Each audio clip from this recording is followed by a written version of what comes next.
মন মর চঞ্চল রে কাফন পরাইয়া মন্তর জানাজা পড়িবে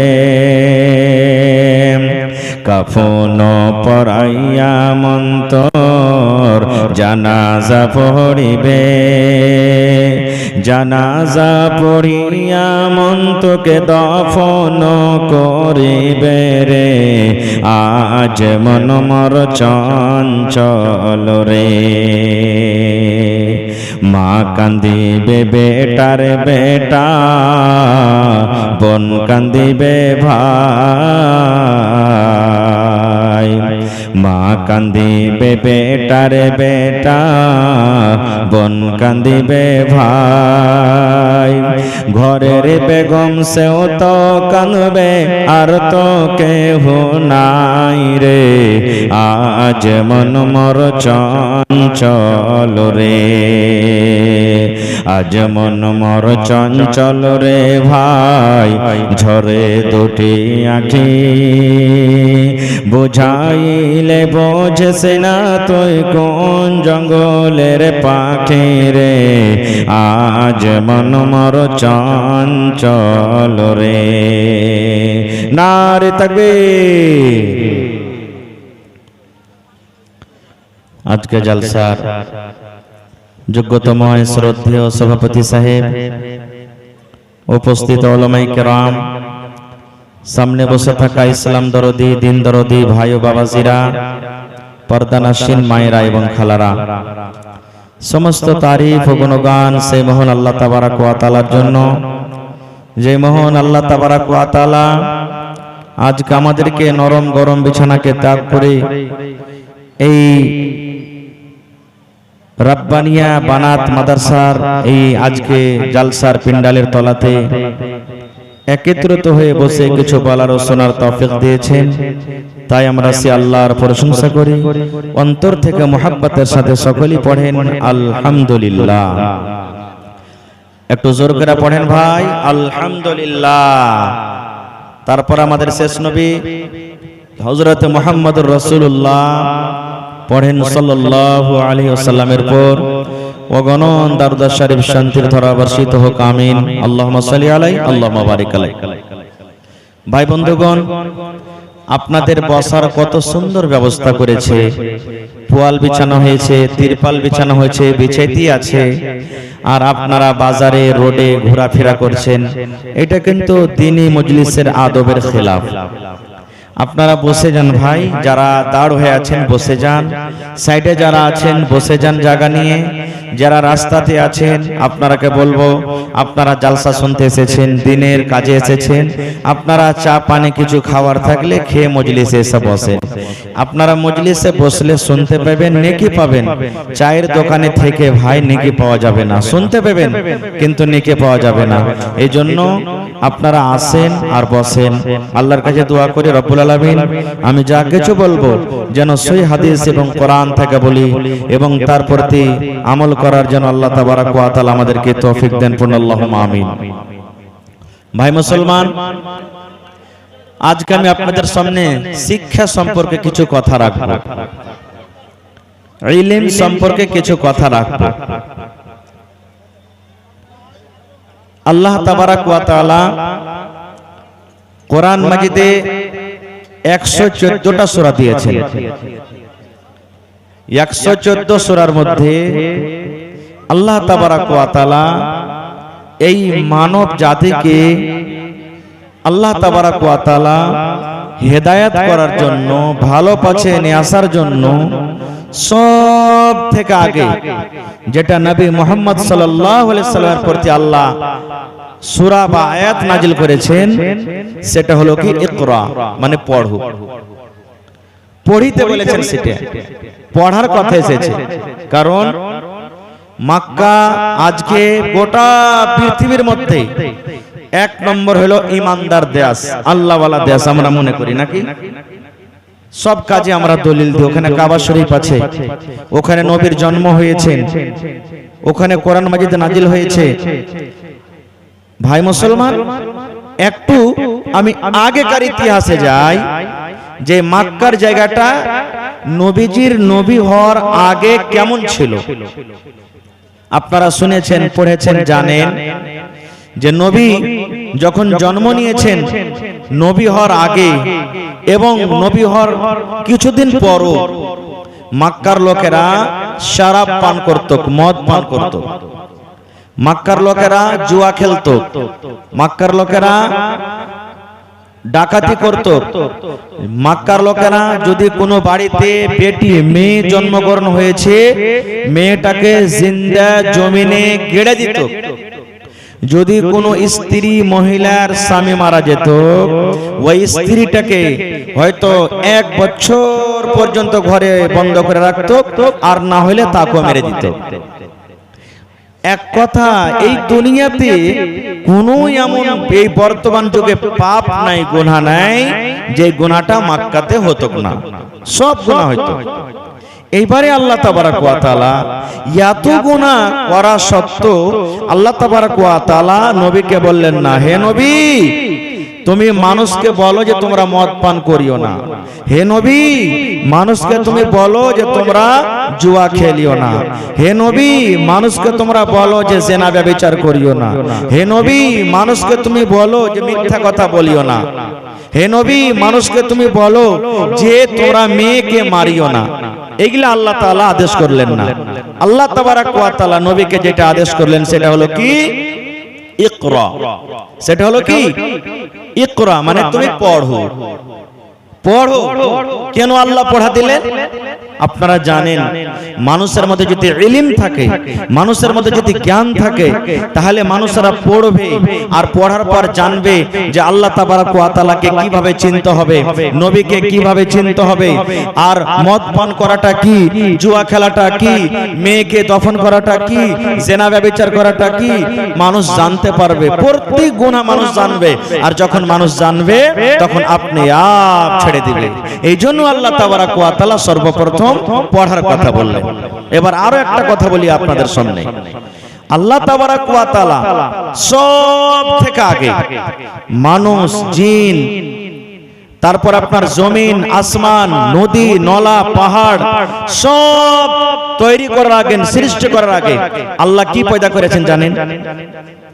জি, কলম। আল্লাহ তাআলা কি পয়দা করেছেন? এই কলম। কলম বলতে এইটাই কলম নয়, মানে বুঝার জন্য বলছি। কলম কি পয়দা করেছেন? মানুষকে তৈরি করার আগে, জিনকে তৈরি করার আগে, পাহাড়কে বানার আগে, আসমান জমিন বানার আগে সব থেকে আল্লাহ আগে কলম তৈরি করেছেন। এবার আপনারা বলেন কলমের কাজ কি? কলমের কাজ কি ভাই? লেখা। কলমের কাজ কি? কায়দার কাজ কি? কাটা। কায়দার কাজ কি? হাসার কাজ কি? কোড়েলের কাজ কি? প্রত্যেক কাজে আছে নাকি? এই লাইটের কাজ কি? জোনাক করা। এই যে মাইক্রোফোন বাজছে, আওয়াজ হচ্ছে, ভাই আমার, এরকমই আল্লাহ তাবারাক ওয়া তাআলা সব থেকে আগে কলম বানাইলেন। শিখে যান। আজকে আপনাদের জন্য এটা হলো মাদ্রাসা। আজকে বানাত মাদ্রাসার জালসা।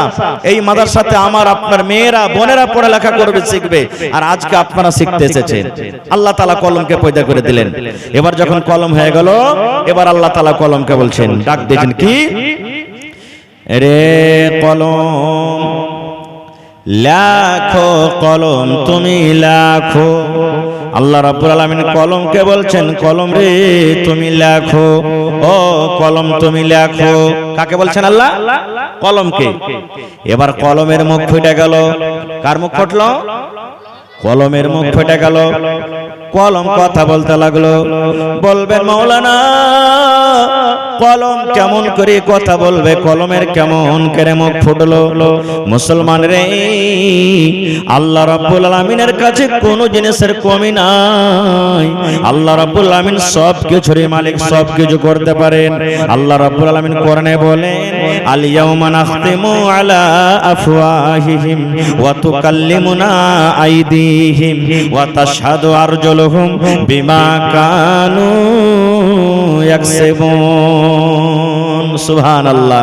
সূরা ইয়াসিনে খুলে দেখবেন আল্লাহ তাবারক ওয়া তাআলা বলছেন যেদিন কিয়ামত হবে, হাসরের ময়দান হবে, ওই কিয়ামতের দিন আল্লাহ রাব্বুল আলামিন মানুষের মুখে মোহর লাগিয়ে দিবেন। এই মানুষের মুখে আল্লাহ লাগাম লাগিয়ে দিবেন। আপনার মুখখানটা যদি এনেকে চেপে ধরেলি কথা বলতে পারবেন? একটু কথা বলেন, কথা বলতে পারবে? পারবেন না। তা আল্লাহ মুখে টুনি লাগিয়ে দিবে, ফেভিকাল মনে করেন, ফেভিকাল লাগিয়ে দিবে, মুখ ধরে যাবে, কথা বলতে পারবেন না। এবার বলবেন মাওলানা, মানুষের মুখে যদি আল্লাহ মোহর লাগিয়ে দেয়, মানুষের মুখে যদি আল্লাহ রাব্বুল আমিন ফেভিকুইক লাগিয়ে দেয়, মানুষ কেমন করে কথা বলবে? আল্লাহ রাব্বুল আমিন পাকে বলবে, পারে তুই কথা বল রে পা। যে পায়ে আজকে আমরা কথাটি, যে পা কথা বলতে পারে না, আজকে যে হাত দিয়ে দুনিয়ার কত কাজ আমরা করি, এই হাতে কথা বলতে পারে না। আল্লাহ রাব্বুল আমিন মুখের শক্তিকে আল্লাহ ঘটিয়ে দিবেন, মুখের শক্তিকে আল্লাহ শেষ করে দিবেন। এই মুখে আল্লাহ মোহর লাগিয়ে দিবেন। আল্লাহ রাব্বুল আমিন পাকে বলবে, পারে বল দুনিয়াতে তুই কি করেছিলি রে পা? এই পা তুই কি করেছিলি? এই হাত তুই কি করেছিলি? আল্লাহ রাব্বুল আমিন আদেশে ওরে সুবহানাল্লাহ, হাত পট পট পট পট পট পট করে কথা বলবে। আল্লাহ আমার দ্বারাতে এটা করাল চলো, আল্লাহ আমার দ্বারাতে এটা করাল চলো, আল্লাহ আমার দ্বারাতে এটা করাল চলো, আল্লাহ আমার দ্বারাতে এটা করাল চলো। ওয়া তাশহাদু আরজুলুহুম, হাত যখন নিজের কথা বলতে লাগবে, আল্লাহ 50 বছর জীবনে আমার সাথে এই কাজ কথা করিয়ে নিয়েছে রব্বুল আলামিন। ওয়া তাশহাদু আরজুলুহুম, পা গাওয়া দিয়ে দিবে। আল্লাহ জি হাত যা বলছে ঠিকই বলছে, হাত সত্য কথা বলছে, পা গাওয়া দিয়ে দিবে।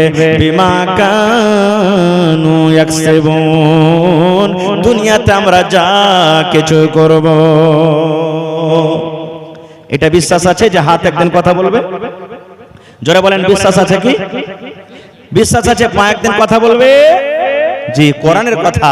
আর যারা কোরআনকে বিশ্বাস করে না তারা কোনোদিন মুমিন হইতে পারে না। কারণ আল্লাহ তাআলা কোরআনের ব্যাপারে সব থেকে আগে নিজে বলছেন। 2 নম্বর সূরা আলিফ লাম মিম, যালিকাল কিতাবু লা রাইবা ফীহি হুদাল লিল মুত্তাকিন। ওরে সুবহানাল্লাহ, আল্লাহ রাব্বুল আলামিন বলেন, রে দুনিয়ার মানুষ, যালিকাল কিতাব, কোরআন এমন একটা বই, কোরআন এমন একটা কিতাব, কোরআন এমন একটা আল্লাহর পুস্তক, লা রাইবা ফীহি, যাতে কোনো রকমের শক নাই, যাতে কোনো রকমের সন্দেহ নয়। এই কোরআনটা হলো আল্লাহর কিতাব, আল্লাহর কিতাব হইতে কোনো রকমের শক নয়। এবার আল্লাহ বলেন, বান্দারে এই কোরআন আমি কেন দিলাম, কেন দিলাম? কোরআনটা কেন দুনিয়াতে দিলাম? আমি মানুষকে কোরআন কেন দিলাম? আল্লাহ রাব্বুল আমিন বলেন, বান্দারে কোরআনটা আমি এই জন্য দিলাম, কোরআন তোমরা পড়বে, কোরআন তোমরা পড়বে, কোরআনের মানা বুঝবে, কোরআন তেলাওয়াত করবে, আর হুদাল লিল মুত্তাকিন। আর আল্লাহ রাব্বুল আলামিন বলেন, এই কোরআনটাতে মুত্তাকিদের জন্য হিদায়াত রয়েছে। নারে তাকবীর। ভাই আমার, তাহলে বুঝা গেল কিয়ামতের দিন হাত পা গাওয়া দেবে। তাহলে কলম কথা কেন বলতে পারবেন না? বলতে পারবেন না? পারবেন না? আল্লাহ রাব্বুল আলামিন কলমকে ডাকতে বলবেন, এই কলম, কলম রে তোমার কাজ হলো লেখা, তুমি লেখো, কলম তুমি লেখো, এই কলম তুমি লেখো, তোমার কাজ হলো লেখা, কলম তুমি লেখো। ওরে সুবহানাল্লাহ। এইবারে কলম তখন আল্লাহকে বলবেন, মাবুদ কি লিখবো আল্লাহ আমি জি, কি লিখবো আল্লাহ আমি জি, কি লিখবো আল্লাহ তুমি আদেশ করো। লেখার জন্য আমি আল্লাহ তৈয়ারি আছি, রেডি আছি, আল্লাহ তুমি আদেশ করো কি আমি লিখবো। এইবারে আল্লাহ রাব্বুল আমিন বলবেন, কলম রে কিয়ামত পর্যন্ত যা কিছু হবে, কিয়ামত পর্যন্ত যা কিছু হবে রে কলম, তুমি সমস্ত কিছু লিখে দাও, সমস্ত কমেজকে লিখে দাও। এবারে কলম ঘস ঘস ঘস ঘস ঘস করে লিখতে লিখতে লিখতে লিখতে লিখতে আল্লাহ রাব্বুল আলামিনের আদেশে কিয়ামত পর্যন্ত যা কিছু ঘটবে কলম এক এক করে সব লিখে দিলেন। তাহলে আল্লাহ তাবারাক ওয়া তাআলাও সর্বপ্রথম যেটাকে পয়দা করেছেন সেটা হলো কি কলম। যাক, ওদিকে আমি আর যাব না, আস্তে আসেন। আল্লাহ তাবারাক ওয়া তাআলা শেষ নবীকে যে আল্লাহ তাবারাক ওয়া তাআলা করলেন, সর্বপ্রথম আল্লাহ তাবারাক ওয়া তাআলা তাকে পড়ার কথা বললেন। আজকে আফসোসের কথা, কতটি লোক আমরা পড়েছি ভাই, কয়টা লোক আমাদের বাড়িতে বেটি ফারেগা বেটি আছে। আজকে গ্রামে, প্রত্যেক গ্রামে 3টা 4টা 5টা 6টা করে মৌলভী সাহেব হবে, হয়েছে। কিন্তু আমার এই গোটা খুট্টির পঞ্চায়েতে যতদূর আমি জানি, আমার মনে হয় যে চিলমারি গ্রাম শুধু বাদ দিয়ে কোনো এমন গ্রাম নেই যে একটা বেটি ছেলে পড়ে লেখা ফারিক হয়েছে, একটা মনে হয় নাই। শুধু চিলমারি গ্রামে মোটামুটি না হইলে কমসে কম 30-35 জন মেয়ে ছেলেরা আছে, বোনেরা বেটিরা আছে যারা 8 বছর 10 বছর পড়ে লেখা ফারিক হয়েছে। আর তাছাড়া না আমার বিচলা টোলা, না খুট্টি হাসেলি, না পিপল টোলা, না চিড়িয়ারেগা, না খাত্তাহাট, আমার মনে হয় একটাও গ্রামে হ্যাঁ রানিং এ আছে। আল্লাহর রহমতে, আল্লাহর দয়াতে মানুষ শুরু করে দিয়েছে। কেউ হয়তো বুলুগুল মারাম পড়ছে, কেউ হয়তো মিশকাত পড়েছে, কেউ হয়তো আর কিছু পড়েছে, কিন্তু ফারেগা কিন্তু একটাও নাই। এই জন্য ভাই মুসলমান, আরো একটা কথা বলি, যেমন বেটাকে আপনি তালিম দিচ্ছেন, বেটাকে পড়াইছেন, এই মতো বেটিকেও আপনাকে পড়াইতে হবে, না হবে না? বেটিকে পড়াইতে হবে, না হবে না? জোরে বলেন। আল্লাহর নবী সাল্লাল্লাহু আলাইহি ওয়াসাল্লাম বলেছেন, তলাবুল ইলমি ফারিজাতুন আলা কুল্লি মুসলিম। আরে আমার উম্মত, তোমরা কান করে শুনে নাও, প্রত্যেক মুসলমানদের জন্য ইলম হাসিল করাটা হলো ফরজ। ইলম হাসিল করাটা হলো ফরজ। ইলম হাসিল করতে হবে, শিক্ষা মানুষকে নিতে হবে। এই জন্য নবী বলেছেন প্রত্যেক মুসলমানদের জন্য ইলম হাসিল করা ফরজ। তাহলে মুসলমান বলতে কি শুধু পুরুষেরা? জোরে বলেন, শুধু পুরুষেরা? কি মহিলারা কি মুসলমান নয়? জোরে বলেন, বেটি ছেলেগুলা মুসলমান নয়?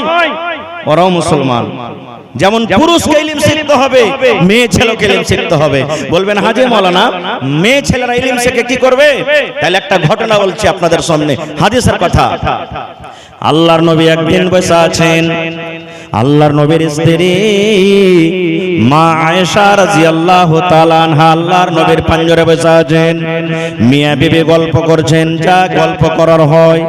এই বর্তমান যুগে আমরা যেমন নিজের স্ত্রীর সাথে গল্প করে কথা বলি, দয়ার নবী এইবারে বসে আছেন, দয়ার নবীর পাঞ্জরে তার বিবি আয়েশা রাদিয়াল্লাহু তাআলা আনহা বসে আছেন। এবারে একজন ইহুদির একটা দল, ইহুদির একটা জামাত এসে নবীকে সালাম দিয়েছেন, আসসালামু আলাইকুম। কি সালাম দিয়েছেন? জোরে বলেন। আমরা যদি দেখা হয় তা আমরা কি বলবো? আসসালামু আলাইকুম। কি বলবো ভাই? একটু কথা বলেন, কি বলবো? আসসালামু আলাইকুম। আমি স্টেজে এলাম, আপনাকে সালাম দিলাম, আসসালামু আলাইকুম। আমাকে আপনি সালাম দিবেন, আসসালামু আলাইকুম।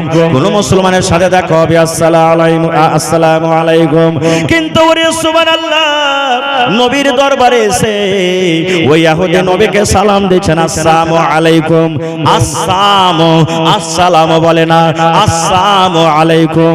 ওরে আল্লাহ, মানা কতখানি হয়ে গেল, ফরক দেখে। সেই ইহুদি এসে বলছে, নবী গো, আসসালামু আলাইকুম মানে তোমার উপরে মওত আছে, তুমি মরে যাও, তুমি মরে যাও, তোমার পরে যেন মওত আছে, তুমি মরে যাও, তোমার পরে যেন মওত আছে। ইহুদি এসে নবীকে বদদুয়া দিয়েছেন, আসসালামু আলাইকুম। আর আমরা যেটা সালাম দিচ্ছি, শরীয়ত বলেছেন আসসালামু আলাইকুম মানে আল্লাহর সালামতি তোমার পরে হোক, আল্লাহর দয়া তোমার পরে হোক, এটার মানে হলো এটা। আর ও নবীকে সালাম দিচ্ছে আসসালামু আলাইকুম।